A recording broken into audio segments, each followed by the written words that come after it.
Hey, this is Matt once again. Welcome back to another video, and this is a paid request for Edward. Thank you so much for that. Thank you everyone for your requests and your patience. I really do appreciate it. For those interested in requesting any type of videos, reviews, re-reviews, commentaries, tier list rankings, reactions, whatever the case may be, feel free to send it either directly to my PayPal, to have a Cash App as well.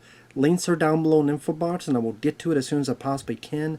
For those who sent them, thank you. I do appreciate it. And this is for 2 more episodes of the 2012 Ninja Turtles cartoon. Now, I'm not going to repeat the stuff I said before on the show, other than to say, when I first saw this show, the first season, I didn't mind it. You know, some ups and downs, but I didn't mind it. Some bit of season 2, but it was in the middle of season 2 where I thought things kind of went down. And particularly when they went to the farmhouse and they changed the voice actor of Leo for, because American Pie man needed to be stupid. Jason Biggs. And like other stuff, there's just I liked it less and less and less. I'll put it that way. But with these 2 episodes, the Alien Agenda and the Pulverizer, didn't mind them for what they were. I thought they were fine.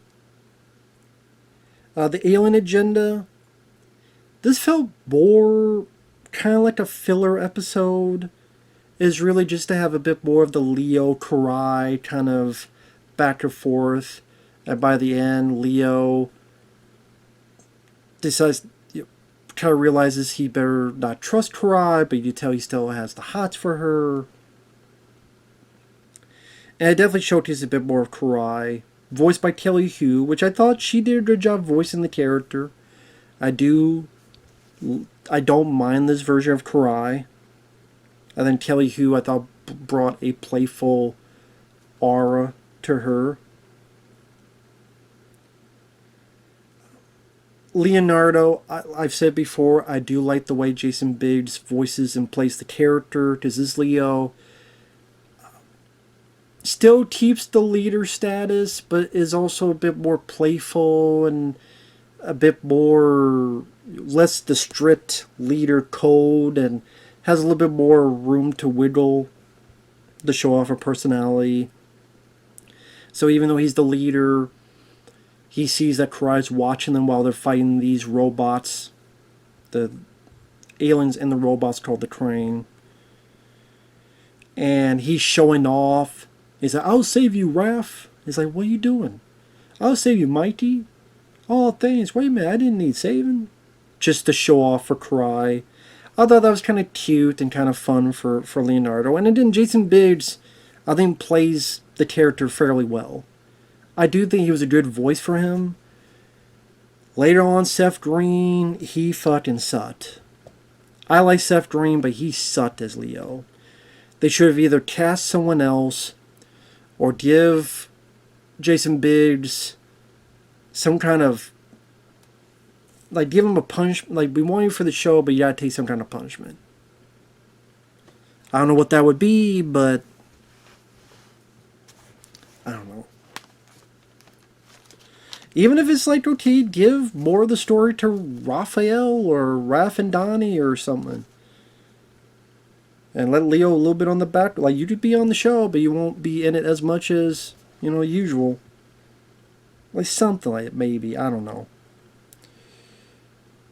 But anyway, while that's happening,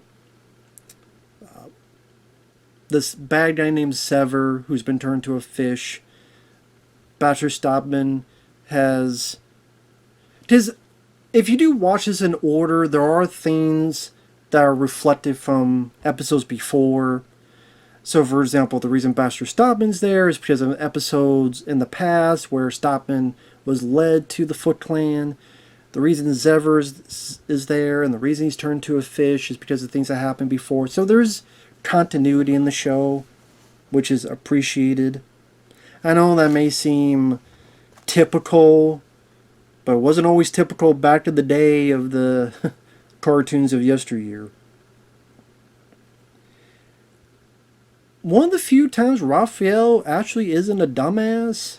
Because I love the Raphael character in other incarnations. I've said many times how I do not like this version of Raphael. I don't like the way Sean Astin voices the character. I'm not a fan of what they do with this character later on. But here, at least, he's the sensible one. You can have that once in a while. And he's sparring with Leo and going, like, what are you doing? Karai's part of the foot. And Leo's the one making the mistake.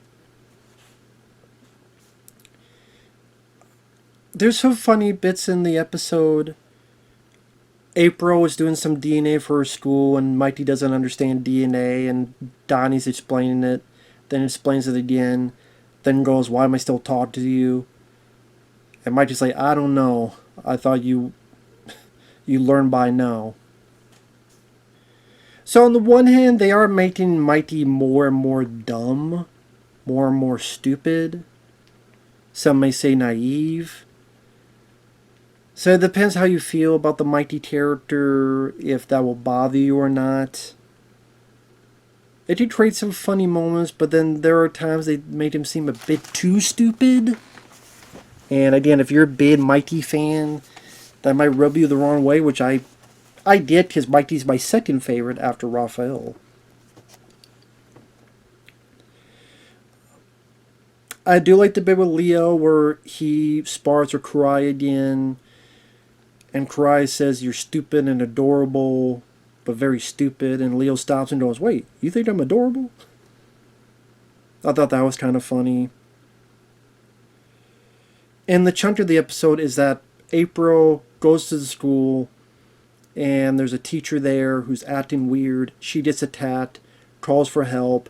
They go to her, go to the school, and they realize the teacher is a crane robot.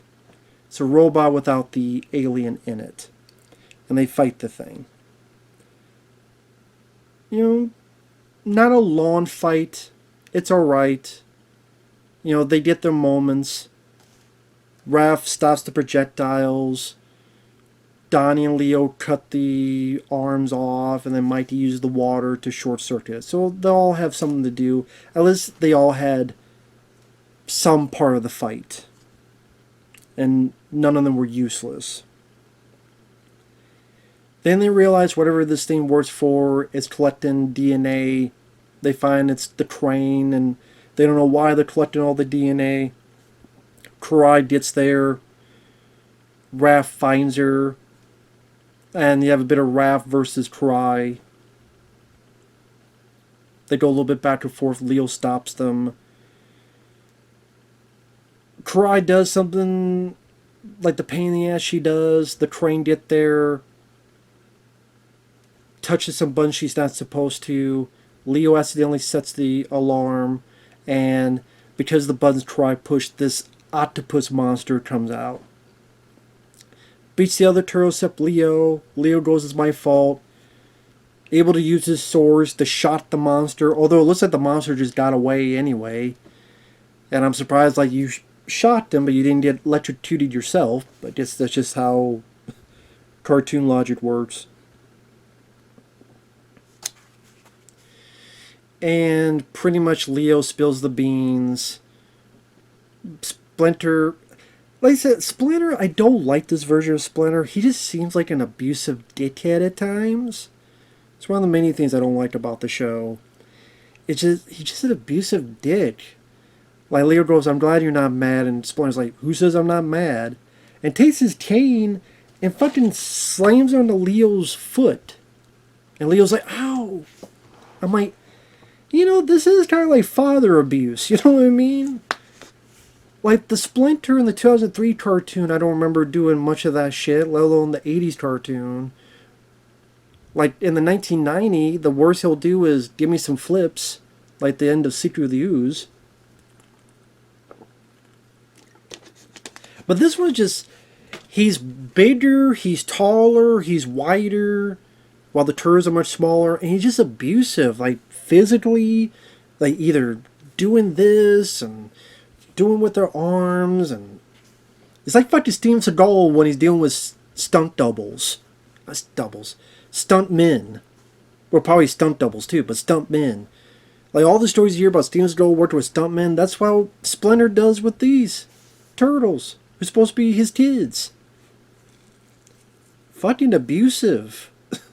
Physically abusive. I hate this Splinter for that. He's a fucking dick. Spoiler, when he gets killed, I'm like, good. Fucking deserves it. Piece of shit.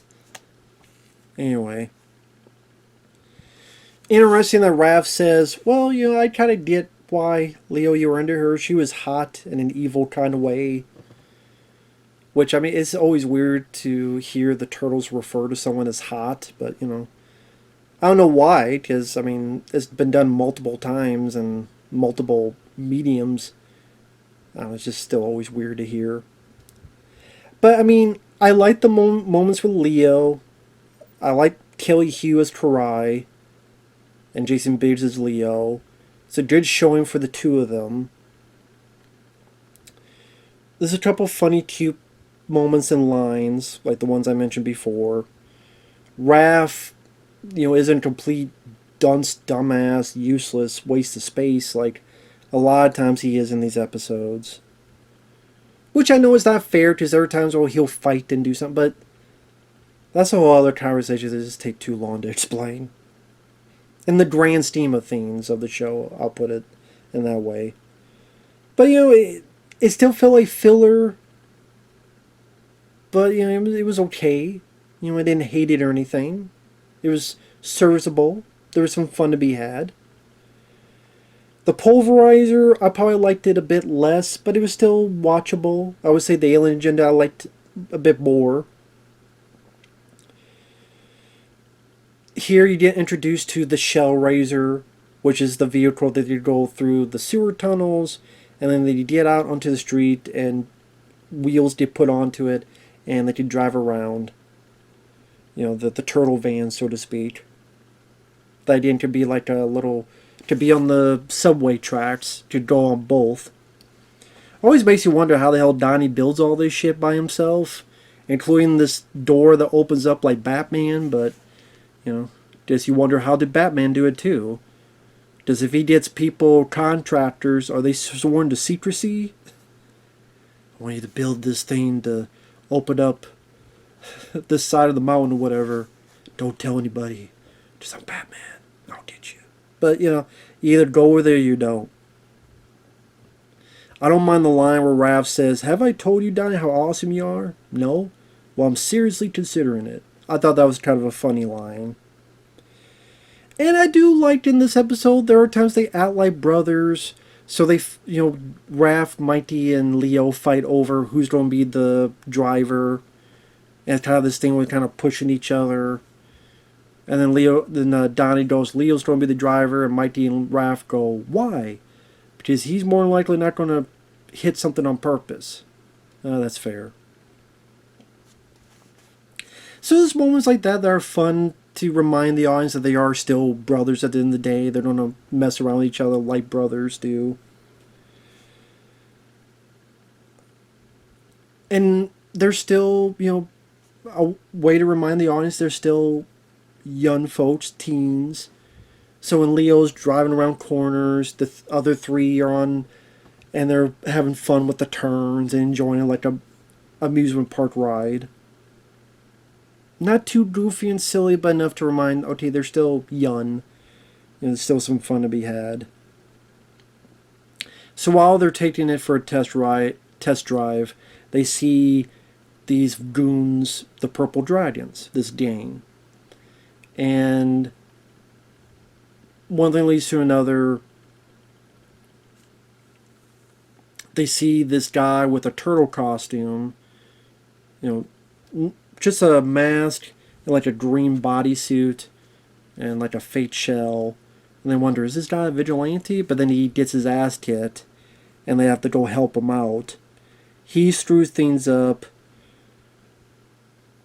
and inadvertently the turtles bring him back to the lair. Now, again, it's the Pulverizer character. I guess it's. they do something with the character later on, so it doesn't feel like just a random one-off. Because he does return, and he's so adamant to be a hero that he gets some mutagen on him, and he becomes this weird creature. Then Donnie has to kind of like freeze him, and one day hopefully turn him back to normal. I don't think he ever did. I don't think they ever finished that plot line. Because he was probably too busy trying to reference 85 fucking movies or TV shows, which is one of the issues I had with the show. It was less about the story, more about what did we reference now? Dream Beavers are referencing Nightmare on Elm Street because we got Robert Englund to play one of them. Oh, let's let kind of our final episode be just an ode to Mad Max Fury Road. Okay. To me, kind of a shitty ending, but that's just me. Anyway, which is sad because Raphael is the lead in that. But like they all like that's a whole other thing. I don't know if Donnie ever does fix the guy up. Anyway, that's not what this episode's about. There's some cute stuff, like when they see that the guy's still there and Mikey looks at him and he goes, "Dudes, we have a stalker." I thought that was kind of funny. Not kind of, I thought that was funny. I do like, the idea of Donnie having to try to train this guy. Because he's always known as the brainiac and the genius, but he can fight. So I like that he has to do physical training with this guy. Like with the bow and stuff. And he tries, and the Pulverizer means well. It's just that he's gung-ho, and I wouldn't say I love the character. He's not like, I don't think he was awful or anything, but I wouldn't say I loved him either. It was like, oh, I can't wait to see this character again. Ultimately, Donnie tries to train him a bit, which, there's some cute stuff in the training.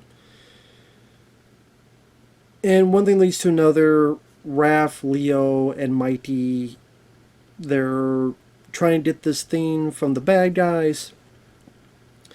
The previous episode, Pastor Stallman was given the fish face Zever legs. They're working now. The three make fun of him, but then he can use those legs very well. Raph kind of is fighting and defeating Fish Face, but then he can bite Raph. And Raph, you find out when Fish Face bites, give him poison. Venom, I should say, venom. So he's acting all weird and can't see anything. I do like Mikey's concern. I do like the animation they have where his eyes is very sad and very worried. And even like the actor who voices Mikey, how his tone of voice changes and the sense of worry. And then when Raph says, "I love you," and Mikey's like, "He's not fine." That's kind of funny.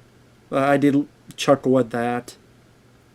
And then you see like this nice change in Mighty, that he's very, very protective. Like this guy tries to attack him and Mighty's not having it. And he just tosses the guy without even looking at him.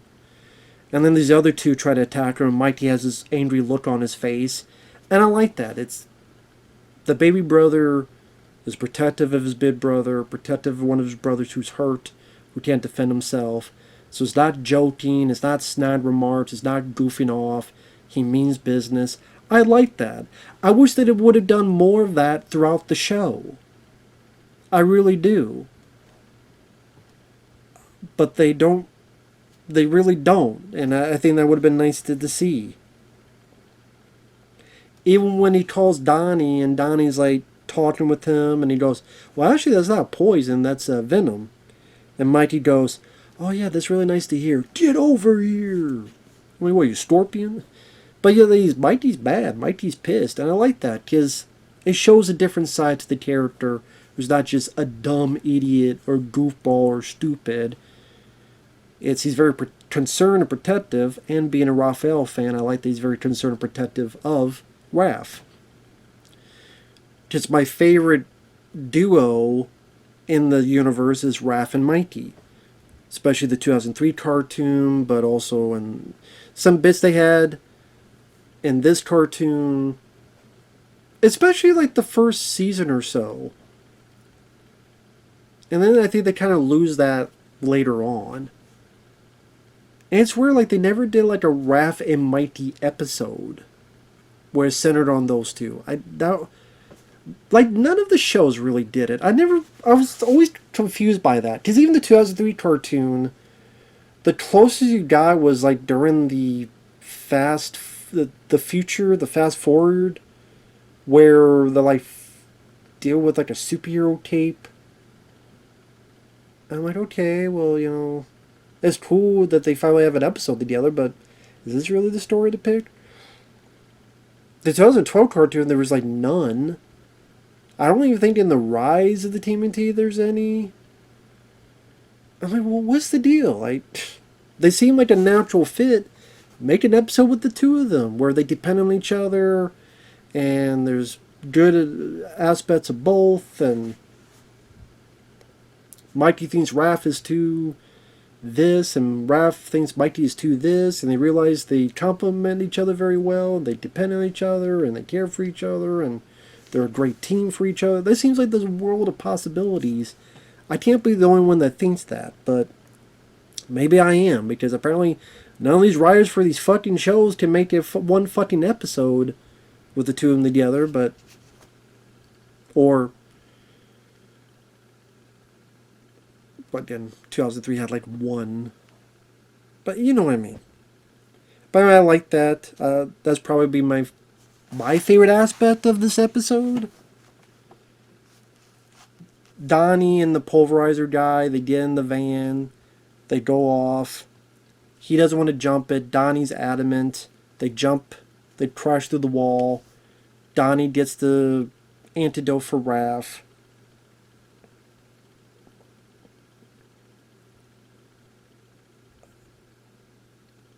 They chase after the bad guys. They use a little bit of the armament of the Shell Razor, like the back where they could shoot like sewer lids and stuff. Similar to like the Turtle Van would do in the 80s cartoon, because they definitely want to reference the 80s cartoon on this show. One thing leads to another. The Pulverizer tries to stop him, but he screws up. The bad guys get away with what they needed. And then they tell the guy to go the fuck home, and he does. And then the last bit is, they took the thing that powered our vehicle, so we gotta push it all the way back home. So again, I think it's pretty much just, let's introduce this vehicle, which now can't be powered, but I'm sure in the next episode or two, Donnie will find a way to power it again. In a different way, I guess. Introduces Pulverizer guy. To me, again, the character himself, I guess indifferent would be the word I would use. Like I said, I like the bits with Donnie trying to teach him. I thought that brought a little bit of different aspect to Donnie's character. I like the bit with Mighty being concerned for Raph. Granted, once again, Raph, so many times they do stuff to Raph in the show. I don't know what it is. This, I could deal with for what it is, but... And one, because it's dealing with magic, he just turned to a chicken. And one, when in the farmhouse, he just turned to a flower. And one, what was it, he just turned to a vampire. And one, he just switched with one of the crane, his mind gets switched. In one, he becomes brainwashed. Which they could have done a lot more with that, and they do nothing with. Like, one of the turtles brainwashed and working with the Shredder, you do a lot. And yes, I'm going to be less lenient.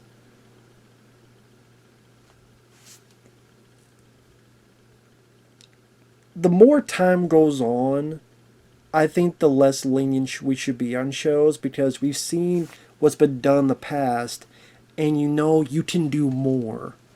You learn what was done in the past and you do more. I don't think a lot of people do that, but that's the whole other thing. But I mean, both these episodes were fine, and as you did see if you follow these reviews, I've given probably more positive than negative reviews on this. So it's not like if I ever do get to, the farmhouse stuff, it's not like I'm not being fair.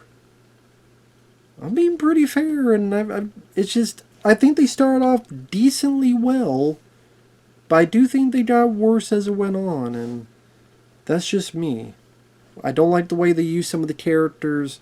I think there's some stories that they could have really built on, and they could have really developed, and they could have really milked. There's a lot of good aspects, and they don't a lot of times. And that's really frustrating. But that's just me. But they were fine for what they needed to be. The alien agenda I liked a little bit more than the Pulverizer, but they were fine.